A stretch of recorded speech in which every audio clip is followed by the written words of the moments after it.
Assalamualaikum warahmatullahi wabarakatuh.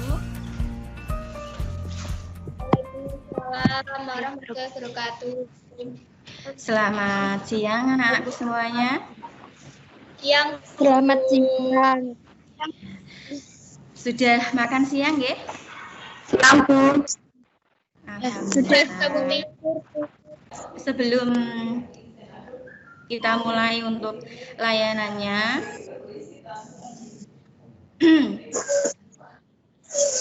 marilah kita berdoa masing-masing. Berdoa dimulai.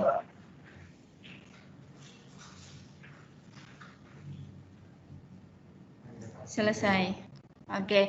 Untuk mengawali siang kali ini, kita akan melakukan ice breaking.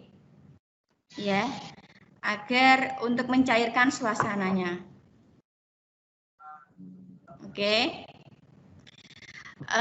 Nanti kalau Bu Ika bilang cantik, Putri cantik, kalian seperti ini. Oke. Putri cantik. Putri cantiknya bagaimana Putri cantik? Iya. Kehadiran Bu Ika akan mengabsen ya. Silahkan nanti menampilkan kameranya. Anggi Alfionita.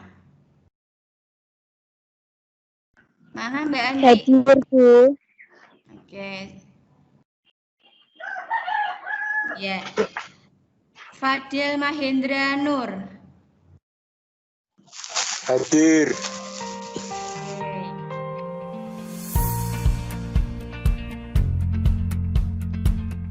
Pada siang ini Bu Ika akan memberikan layanan tentang pembiasaan belajar di SMK. Ya, terutama saat ini adalah menggunakan sistem daring. Ya, kalau bahasa gaulnya itu kita bagaimana membiasakan belajar secara LDR. Nah, ini LDR tahu ya? Nah, jarak jauh. Ya, kalau dengan pacar kan hubungan jarak jauh. Jangan lupa ya, selalu mematuhi protokol kesehatan untuk cegah COVID-19. Yang pertama adalah pengertian dari pembiasaan belajar. Pembiasaan dalam Kamus Besar Bahasa Indonesia, biasa adalah lazim atau umum, sudah merupakan hal yang tidak terpisahkan dari kehidupan sehari-hari. Dengan adanya prefiks ya, dari kata p dan sufiks, terus ada tambahan ya. Sehingga pembiasaan dapat diartikan dengan proses pembuatan sesuatu atau seseorang menjadi terbiasa.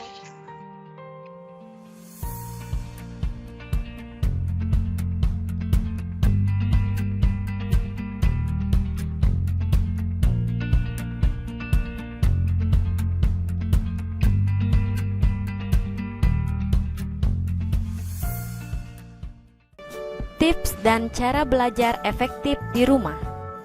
1. Belajar di waktu yang tepat.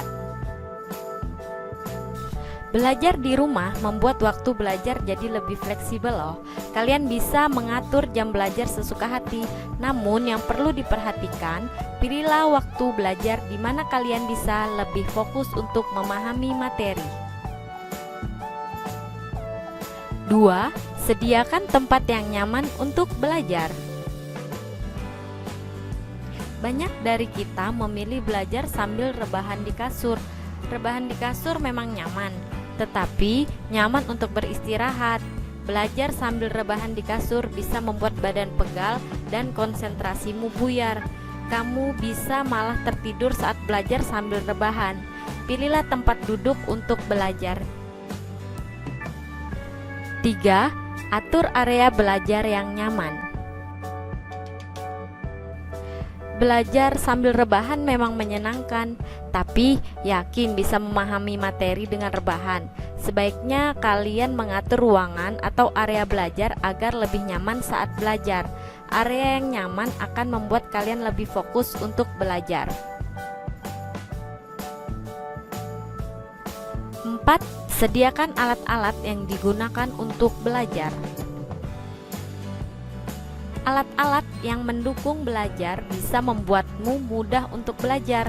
Jangan sampai alat-alat untuk belajar ini tak kamu perhatikan sehingga bisa mengganggumu saat belajar. 5. Pastikan koneksi internet baik. Hal lain yang mesti diperhatikan saat belajar dari rumah adalah koneksi internet. Koneksi internet yang baik akan memudahkanmu untuk tetap terhubung dengan guru saat belajar dari rumah. 6. Sediakan cemilan.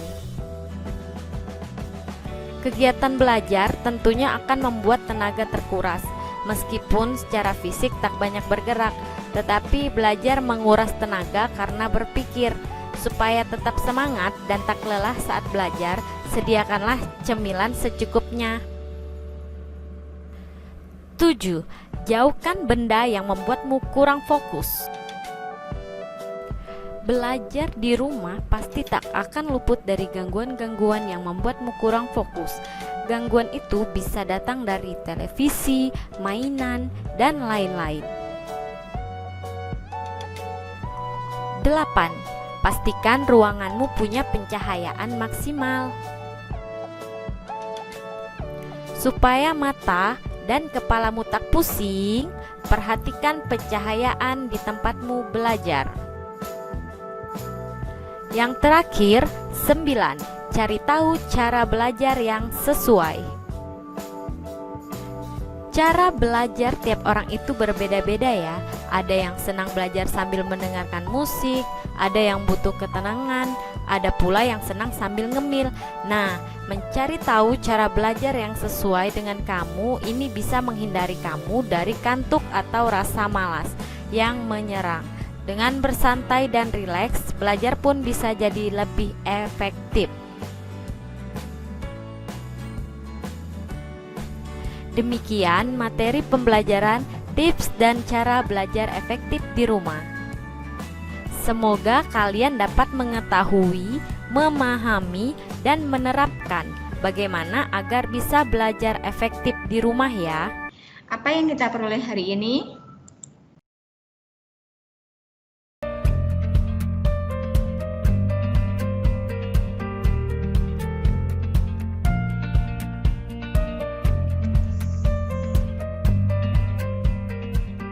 Untuk evaluasi hari ini, Bu Ika mau bertanya.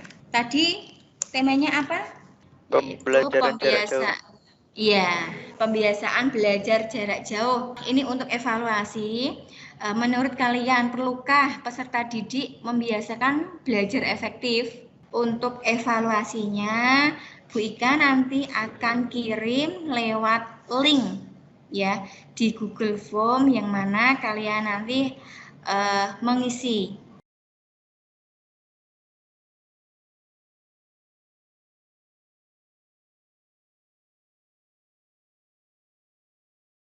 Cukup sekian dari saya, mudah-mudahan apa yang Bu Ika sampaikan ada manfaat ya tentang pembelajaran hari ini untuk kedepannya.